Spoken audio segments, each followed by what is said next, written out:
Good morning and again welcome back to my বাড়ির পুজোর vlog. এটা গত 1 জুলাই আমার দাদু বাড়ির বিপত্তারিণী পুজোর vlog. আমি এই প্রথম কোনো vlog-এ ভয়েস ওভার দিচ্ছি, জানি না কীরকম কী হবে, তাও যতটা পারবো নিজের চেষ্টা মতো তোমাদের কাছে তুলে ধরবো। তোমরা দেখে জানিও, যদি তোমাদের ভালো লাগে এরপরে আবারও ট্রাই করব। এই তো এখন সবাই যে যার মতো পুজোর কাজ করছে, এদিকে আমি একটু ছাদে এলাম তোমাদের দেখানোর জন্য। রাত্রে এখানেই খাওয়া দাওয়া হবে। এখন সব জিনিসপত্র আসছে, একটু পর থেকে শুরু হবে। এদিকে মনামানি, পম্পা দিদা, আমার মিমি, ছোট মামি, গৌরী দিদা সবাই কাজ করছে। আর ওদিকে দেখো ভাই মনামানির কোলে বসে মনামানিকে জ্বালাচ্ছে। ওদিকে সবাই নিয়ে যে যার মতো কাজ করছে, আর আমরা বসে বসে ভিডিও করে নিচ্ছি টুকটাক। ওই যে আমার মোটা দিদা, আমার মার পিসি বসে কলার মাছ পাতা কাটছে। এই যে আমার মিমি বেল পাতা ছাড়াচ্ছে। ওই যে শাড়ি পরে ছোট মামি, গৌরী দিদা, মনামানি সবাই কাজ করছে। ওরা এখানে যে যার মতো কাজ করছে, আর আমি এলামই ছাদে। এই যে কমল কাকু এখন রাতের খাবারের জন্য পটল ছাড়াচ্ছে, আর গৌরী দিদাও নিজের ঘরের ঠাকুরকে নিজের মতো করে পুজো দিয়ে নিচ্ছে। কি করবো বুঝতে না পেরে আমি আবারই পুজোর কাজের এখানে চলে এলাম। সবাই কাজ করছে, ঠাকুর আনতে একটু পর যাবো আমরা। জানো তো, আগে আমার দাদুর বাড়িতে অনেক বড় মূর্তি দিয়ে পুজো হতো, প্রায় ওই একটা ঘরের সমান। কিন্তু এখন আমার ওই দাদুরা বাড়ি করছে, তাই এখন 2 বছর থেকে ওরা ভাড়া বাড়িতে থাকার জন্য ঘটেই পুজো করতো। কিন্তু দাদুর এবার ইচ্ছে মূর্তি দিয়ে পুজো হবে, হয়তো মায়েরও তাই ইচ্ছে। তাই এবার মা ছোট্ট মেয়ে হয়ে আমাদের দাদু বাড়িতে এসছে। এই যে পাল বাড়িতে চলে এলাম। আমরা শাড়ি গয়না দিয়ে গেছিলাম, ওরা সুন্দর করে পরিয়ে দিয়ে গেছে। এখন আমরা মাকে নিয়ে দাদু বাড়িতে যাব। আমি, আমার দাদু, অর্ক মামা সবাই মিলে এখন আমরা ঠাকুর নিয়ে যাব। এই যে পালবাড়ির কাকুটা মায়ের একটু সাজসজ্জাগুলো ঠিক করে দিচ্ছে। এখন আমরা মাকে নিয়ে ভ্যানে করে বাড়ি যাব। যেহেতু দাদুরা এখন ভাড়া বাড়িতে আছে, দাদুর ঢাক ব্যান্ড পার্টি কিচ্ছু বলেনি। দাদুর ইচ্ছে মা বাড়ি যাওয়ার পর নিজের বাড়িতেই দাদুর ঢাক ব্যান্ড পার্টি সব নিয়ে ঠাকুর আনতে আসবে, ঠিক আগের মতো সবাই মিলে হই হুল্লোড় করতে করতে ঠাকুর নিতে আসবো। তারপর সারা রাত ধরে পুজো হবে, যেরকমটা আমি ছোটবেলায় দেখতাম। আমার কাছে পুজো মানেই মজা, ছোট বড় যেরমই হোক। ঠাকুর আনতে আসবো, ঠাকুরকে নিয়ে যাব, বরণ দেখবো, পুজো দেখবো, প্রসাদ খাবো, এটাতেই খুব মজা। এই তো এখন আমরা মাকে নিয়ে ভ্যানে করে চললাম। এমন মানব জমিন রইল পতিতাবাদ করলে ফুল। দেখো কত সুন্দর লাগছে না? মনে হচ্ছে বাড়ির ছোট্ট একটা মেয়েকে ভ্যানে করে নিয়ে যাওয়া হচ্ছে। কি সুন্দর লাগছে মাকে। তোমরা যে এই রাস্তার দুপাশে প্যান্ডেলগুলো দেখতে পাচ্ছ, এগুলো আসলে রথের মেলার। আমার দাদুর বাড়ি রামবোলা স্কুলের এখানেই মদন মোহন দেবের রথ এসে থাকে, তাই এখানেই বড় মেলা হয়।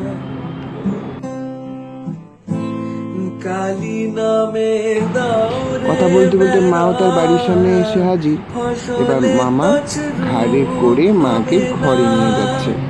দেখো কি সুন্দর লাগছে, তাই না? ফসলে তছরূপ হবে না। এই তো আমার দিদা এখন বসে গেছে মাকে বরণ করতে। এই যে পাশে ভাই, দিদা যা করবে ওকে তাই করতে হবে। এই তো এখন প্রায় ধাক্কাই দিয়ে দিল দিদাকে। এবার দিদা মাকে খুব সুন্দর করে বরণ করে নিচ্ছে। আর পিছনে ওই পুতুল হাতে ছোট বাচ্চাটা, ওটা আমার আরেকটা ভাই, শুভ মামার ছেলে। এই দেখো কত সুন্দরভাবে দিদা এবার মাকে বরণ করে নিচ্ছে। দেখে চোখটা জুড়িয়েই যাচ্ছে, তাই না?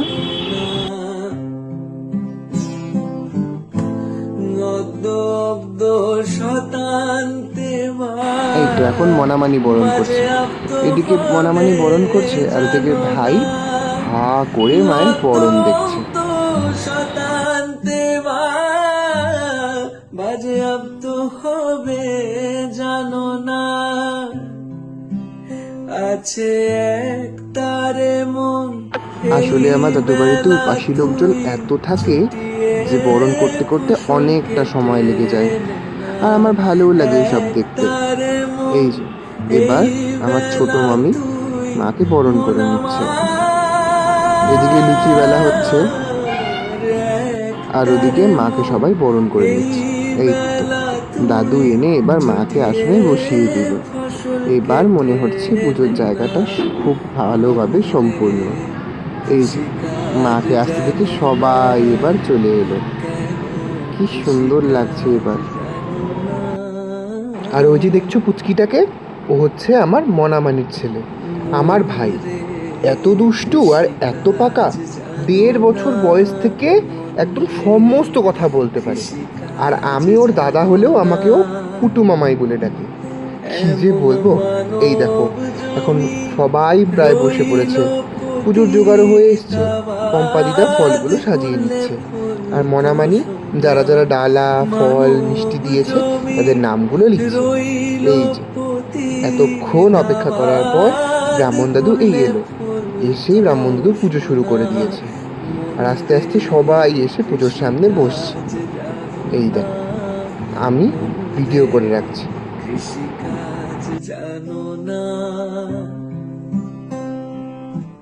আর ওই দিন কুচবিহারে যে গরম পড়েছিল, টেকাই যাচ্ছিল না, তাই অম্পিবাণী সবার জন্য শরবত করে এনেছিল, নুন ছাড়া, চিনি দিয়ে। যেহেতু সবাই উপাস তাই চিনি দিয়েই করেছিল। আর এই দেখো গরমে সবাই এতটাই নাজেহাল যে ব্রাহ্মণ দাদু থেকে সবাই উপসী যারা ছিল সবাই শরবত খাচ্ছে। এই যে অম্পিবাণী সবার জন্য সারা দিন সকাল থেকে শরবতই বানিয়ে যাচ্ছে। এই যে আমি চান্স পেয়ে আরেক গ্লাস তুলে নিলাম। আর এই দেখো আমার মা, পুরো পুজোটায় মা শুধু সুপারি কেটেই কাটিয়ে দিল। সকাল থেকে দিদা মাকে একটাই দায়িত্ব দিয়েছে, সেটা হলো সুপারি কাটার। এখন ভোগ নিবেদন হচ্ছে। পুজো প্রায় শেষের পথেই। ভোগ নিবেদনের পরে হবে হোমযজ্ঞ, তারপর অঞ্জলি হয়ে পুজো শেষ হবে। এই কত সুন্দর হয়ে মার মুখটা ওরা ঢেকে দিয়েছিল। ভোগ তো আমরা সাধারণ মানুষ দেখতে পারবো না, তাই ব্রাহ্মণ দাদুই মাকে প্রথম ভোগটা নিবেদন করবে। এরপর আস্তে আস্তে মায়ের মুখের সামনে থেকে পর্দাটা সরবে, আর তারপর আমরা মায়ের ভোগ দেখতে পারবো। এই এখন শুরু হয়ে গেল পুজোর আরতি। আমার পুজোর সব থেকে বড় আকর্ষণটাই হলো এই আরতি দেখা।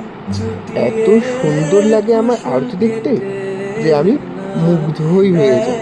আর এই দেখো আরতির আগুন যখন মায়ের চোখের সামনে জল জল করছে তখন কত ভালো লাগছে। একটু আগে যে দেখলে শঙ্খ বাজাচ্ছে, ওটাই আমার মনামানি। আমাকে ভিডিও করতে দেখে মনামানি বললো আমাকে উনি, তখন আমি বললাম তাহলে তুই একটু সুন্দর করে পোজ দে, আমি তোকে তুলছি। এই যে এখন ধূপ আরতি হলো, এই যে এখন হচ্ছে কর্পূর দিয়ে আরতি।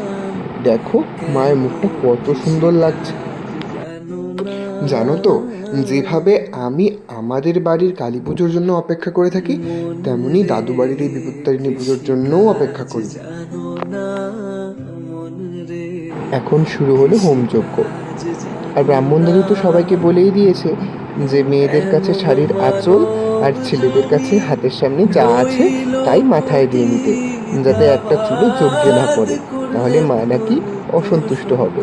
তাই বাড়ির সকলে যারা মেয়ে মানুষ ছিল তারা সকলে তো নিজের শাড়ি দিয়েই মাথা ঢেকে নিয়েছে, আর যারা ছেলেরা ছিল হাতের কাছে যে যা পেয়েছে তা দিয়েই মাথা ঢেকে নিয়েছে। আমি তো আমার হাতের সামনে সেরকম কিছু পাইনি, আর যে কটা ধোয়া গামছা ছিল বাদ বাকি সবাই নিয়ে নিয়েছে। তাই আমার সামনে ছিল একটা জানলার পর্দা, তো ব্রাহ্মণ দাদু বললো যদি ওটা ধোয়া থাকে ওটাই মাথায় দিয়ে দিতে, আর আমি ওটাই করেছিলাম। কিন্তু দুর্ভাগ্যের বিষয় ওটা আমি ভিডিও করতেই ভুলে গেছি। এই দেখো কত সুন্দর যজ্ঞের আগুন মায়ের চোখ পর্যন্ত উঠে গেছে। ব্রাহ্মণ দাদু নিজেও বলছিল যে আজ নাকি মা এই যজ্ঞে খুব খুশি হয়েছে, এরকম যজ্ঞের আগুন নাকি এর আগে কোথাও দেখেনি। এই যে একে একে সবাই নিজের মনস্কামনা পূরণ করার জন্য একটা করে কাঠের দুপাশ ঘিয়ে ডুবিয়ে তারপর যজ্ঞের আগুনে আহুতি দিচ্ছে। এভাবেই নাকি নিজের মনের বাসনা মায়ের কাছে জানাতে হয়। এই দেখো, এই যে আমার দিদা মামি সকলে দিয়ে দিল। এখন যজ্ঞ হয়ে গেল শেষ। আর এই তো এভাবেই আমাদের পুজোর দিনটা কেটে গেল। এরপর রাত্রে তো লোকজন খাওয়া দাওয়া হবে, ও সব আমি আর ভিডিও করিনি। আমি পুজোর মুহূর্তটাকে স্মৃতির খাতায় তুলে রাখার জন্য এই ব্লগটা বানালাম। আশা করি তোমাদের সবার খুব ভালো লাগবে। যদি এরপরে আমি আবার কোনো দিন মনে হয়, আবার কোনো একটা পুজোর ভিডিও করে রাখবো। আর আগামী বছর আমার বাড়ির পুজো তো আছেই, সেখানে তো ব্লগ অবশ্যই হবে। ঠিক আছে, আজ তবে এই পর্যন্তই। তোমাদের সঙ্গে দেখা হবে খুব সুন্দর আরও একটা ব্লগে। টাটা।